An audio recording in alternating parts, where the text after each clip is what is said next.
Hey, Father Taylor here, and it's a very sunny but cold Friday, January 2nd, and this is your weekly e-blast. What I have today is a homework assignment and some coming events that you need to know of. So here's the homework assignment. In January, we always have our annual meeting. This one is scheduled, I believe the date is January 25. At that annual meeting, we have a packet which has reports on the previous year.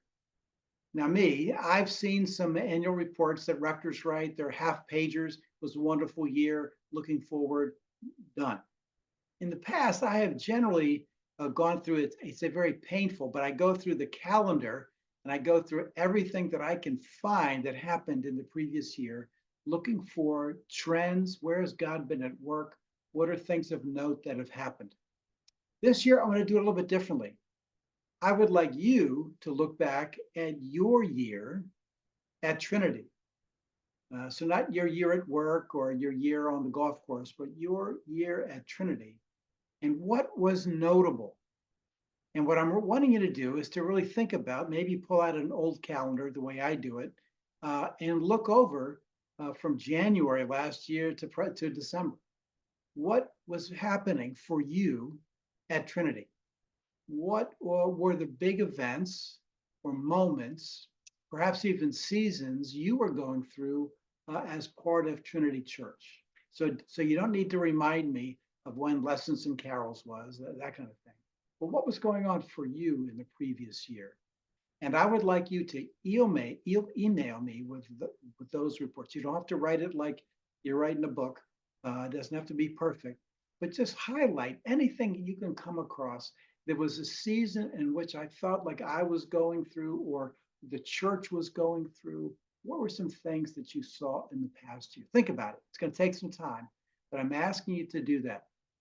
All of those annual meeting reports are due. They're not supposed to be written on, but they are due on the 16th of January.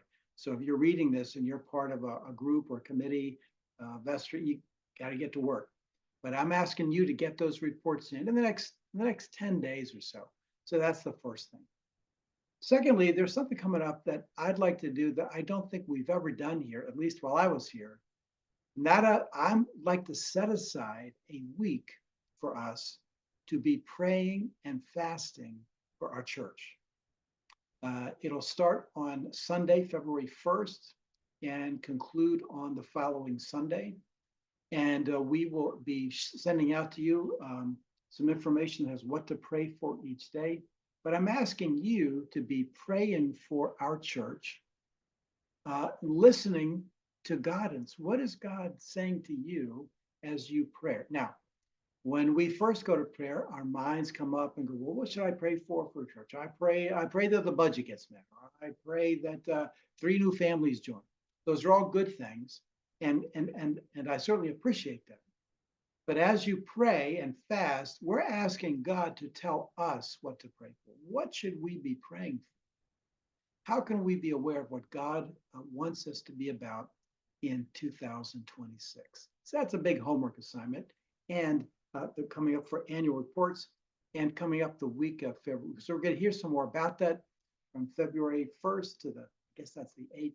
And we'll be taking some time to pray about that, to see how God would have us pray for what God wants. We're going to be spending a lot more time in the next couple of months on this question. Does God really answer prayer? Seems like a no-brainer. But if we thought that God really answers prayer and is always answering, even though it might not come in the way we thought or at the time we thought, why aren't we praying more? Myself included. So 3 things. Reflect on 2025. What was happening did you see happening in the church that you think was noteworthy in trends? A week of prayer and fasting coming up in February, and thinking about how is it that God wants us to pray? And finally, do you really believe that he answers prayer? And if so, How can we be more about prayer, whether that's for your family, for yourself, for your career, for our church, for the world? Are we just lofting up prayers every Sunday, or do we actually believe that God, the creator of heavens and earth, uh, that God responds to our prayer in a way that those prayers are they are value, that there's value to praying. So that would mean that there's value to going deeper in prayer. So I'm just asking those things. So anyway, that's a big kickoff for this coming up year, and hopefully we'll see you guys real soon as Sunday. Thanks.